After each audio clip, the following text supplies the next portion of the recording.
I'd like to talk about what I think is a more nuanced way to think of bias. Bias, this word, it's something that touches on a whole host of topics. And I think generally the way people are thinking about it uh, is incorrect. Um, so first, let's just start with kind of abstractly thinking about what bias is. So if I tell you to think of a chair, just think of a chair. That's a general category of thing, chair, right? And the chair that you thought of has possibly more specific details. You maybe chose a chair with 4 legs instead of 3 legs. The chair could have been made of wood or metal, right? So, in general categories of things, there is extra information that comes along with it. Would you call those attributes bias? I mean, I don't know. You could. You could say you are biased towards wood chairs with 4 legs. But if you were presented with a metal chair that had 3 legs, I don't think you would question at all that that was also a chair. So, and again, this is I think this is important to understand, because if this is your conception of bias, that there is extra information that tags along when we think in general categories, this is the nature of thought, of abstract thought. There's no getting rid of this. You cannot get rid of this as that this is some extra thing tagging along. It's just how we think. And you wouldn't want to, right? Because this is essentially the same thing that people talk about when they talk about imagination. If you're reading a story and somebody says, well, a man enters a room and digs around at his desk and pulls out a gun, and if they're giving you general categories, ideally what at least some people enjoy in terms of stories is envisioning a scene with greater specificity than the one that the writer is describing, right? And all of that revolves around the fact that you have extra information in these general categories of man, desk, gun, room, that are more vibrant. So I don't think that's a controversial point at all. I think everyone just would accept that that is the facts, right? And that really what people are talking about when they are talking about bias is not these things, of course, but they're talking about this extra information that tags along in relationship to mainly groups of people, right? Whether you're talking about men or women, whether you're talking about Jewish people or Black people or Asian people, that if you are thinking in these general categories, we are rightly concerned that there is extra information in those categories that causes harm.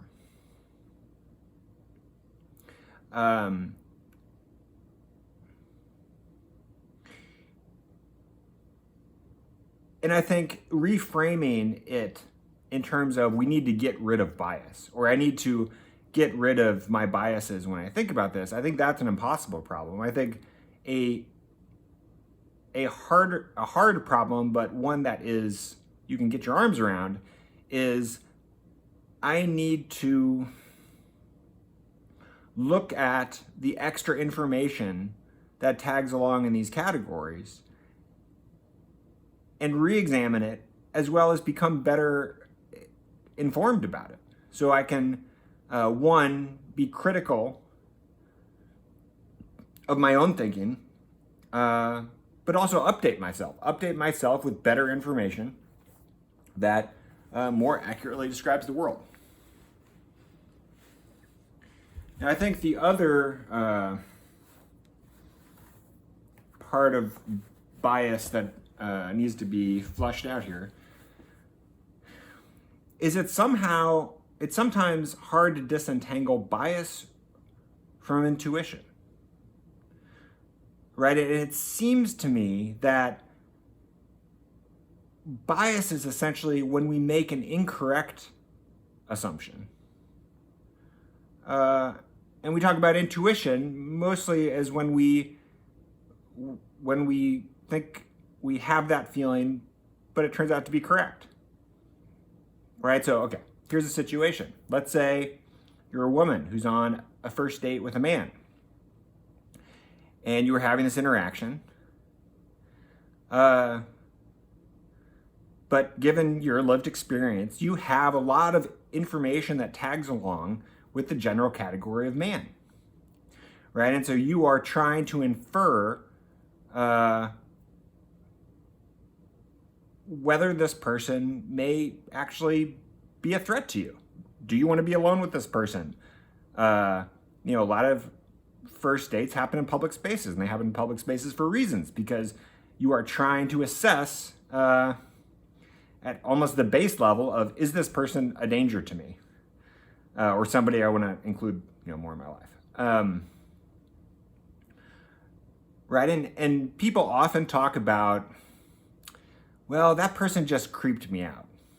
Or, man, I just got a really bad feeling. Or bad vibes. That person had such bad vibes, right? And it's not sometimes a particular thing that you identify that the person did, but it's just this general feeling that you have. And you follow that feeling, and maybe it turns out to be correct, right? Maybe you turn out to have a bad feeling, an intuitive bad feeling about this person, and you get yourself away from that situation. And then, much later, you find out that that person actually was a terrible person and used to, beat up his girlfriend, right?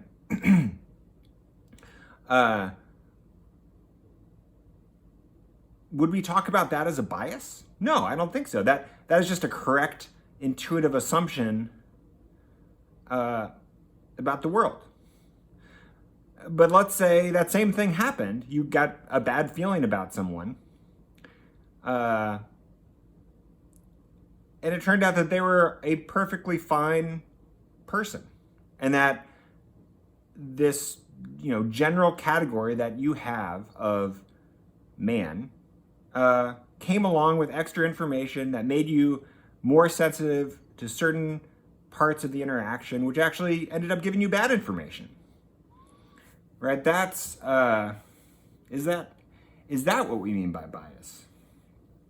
And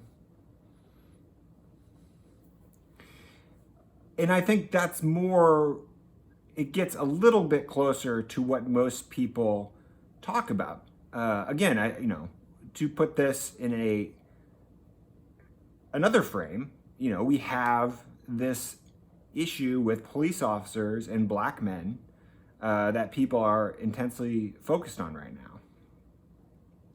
Right? And so the idea is that police officers are biased. They're biased because in the general category of black man, they, what comes along with that is some kind of threat of violence. And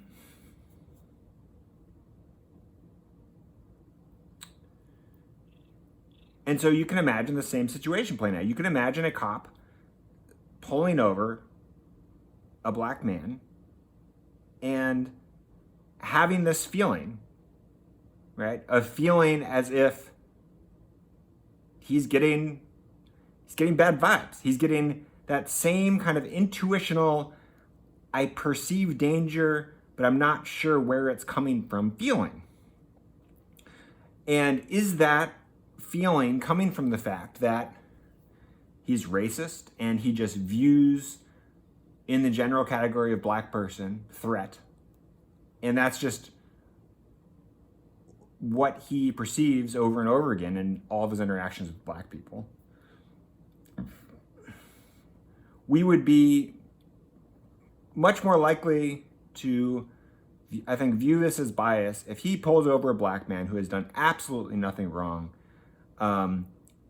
gives him a hard time for no reason because he has this intuition, and something terrible goes wrong and the man is killed unjustly, right? And we look at that and say, well, that's a horrible bias, right? Because he totally misperceived the situation, and it caused an innocent person to die.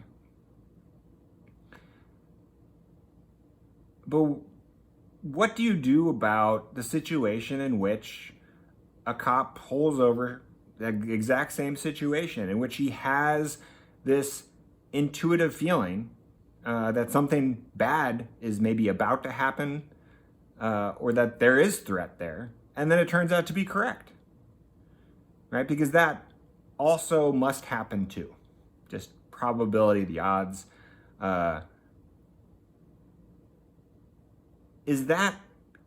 Would we think of that as bias?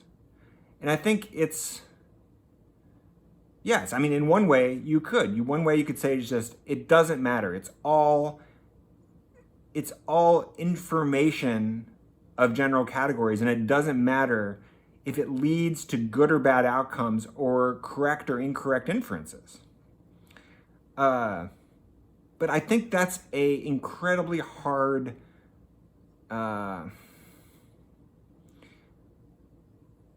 standard to impose, because I think, one,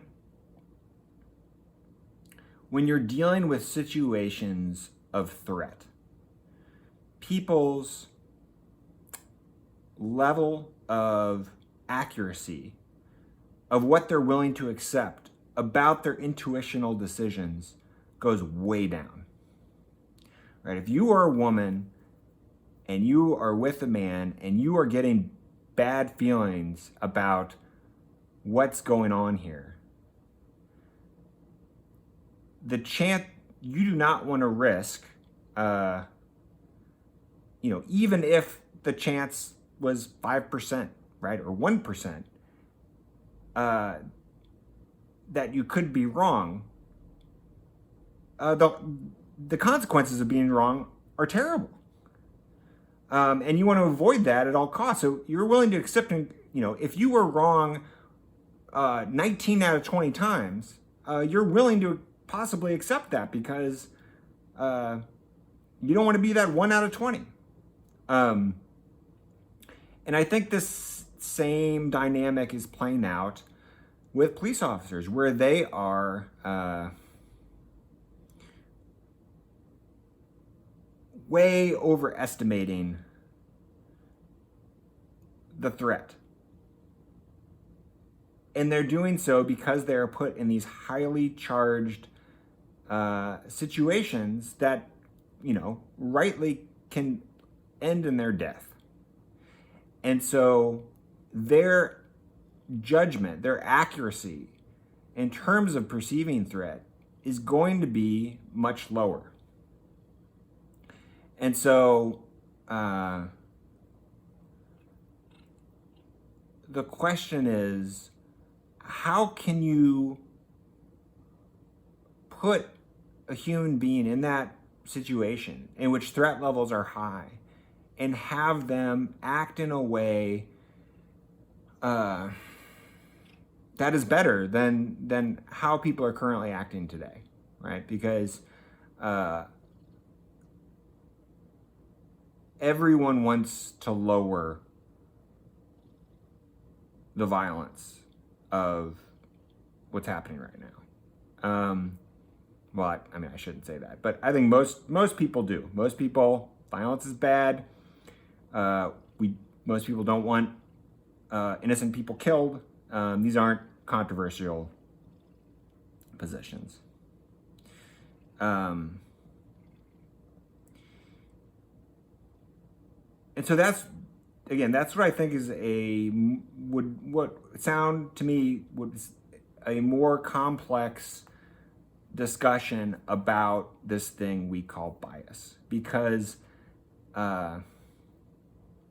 it's very ambiguous. Like, if you just examine your own experience with these kind of good vibe, bad vibe feelings that you have, these intuitions that push and pull you in different directions, where are those coming from? What are those based off of?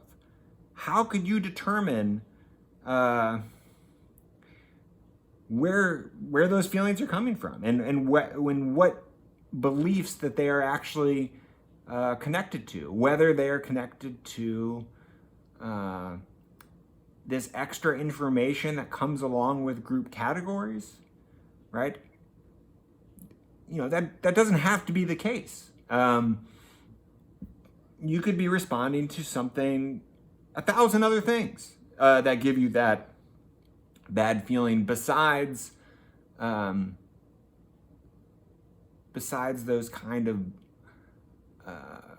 more abstract beliefs, right? Because the beliefs that we hold and the ways we behave, there's obviously this gap, in that we kind of go around trying to explain our behavior to ourselves and to other people, and how much that explanation actually maps on to what we're actually doing is suspect. So anyway, that's what I've been thinking about in relationship to bias. When I hear these conversations play out on social media and online, these are just the things that go through my head about how can we get ourselves to a more complex understanding of bias. Because the ways I think people talk about it are often as if we just understand how these things work, that we just have this certainty that there are these underlying beliefs that we have that come with added information, that these underlying beliefs shape our behavior in incredibly predictable ways in all of these different situations. And it's not that clear of a picture to me. So I gotta go back to work and pet my cat.